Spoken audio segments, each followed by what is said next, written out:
La réforme protestante est une révolte théologique généralisée en Europe contre les abus et le contrôle totalitaire de l'Église catholique romaine.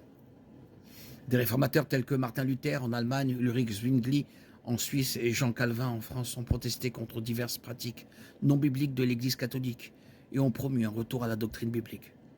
L'événement déclencheur de la réforme protestante est généralement considéré comme l'affichage par Luther de ses 95 thèses sur la porte de l'église de Wittenberg le 31 octobre 1517.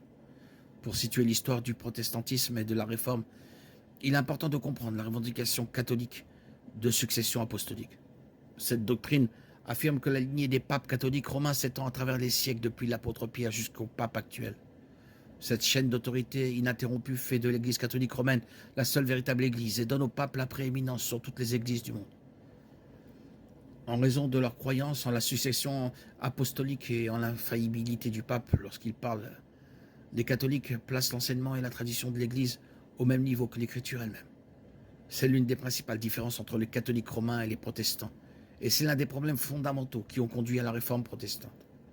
Même avant la réforme protestante, il existait des poches de résistance à certaines pratiques non bibliques de l'Église catholique romaine, mais elles étaient relativement petites et isolées.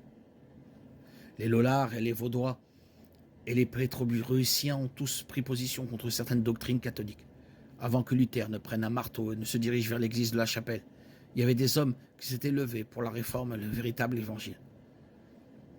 Parmi eux se trouvait John Wycliffe, un théologien anglais, professeur d'Oxford, qui fut condamné comme hérétique en 1415.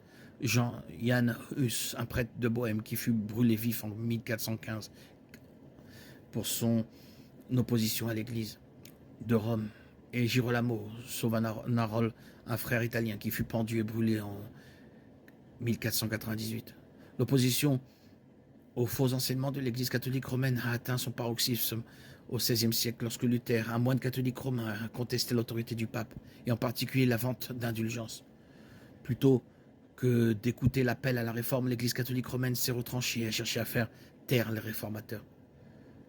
Finalement, de nouvelles églises ont émergé de la réforme, formant 4 grandes divisions du protestantisme.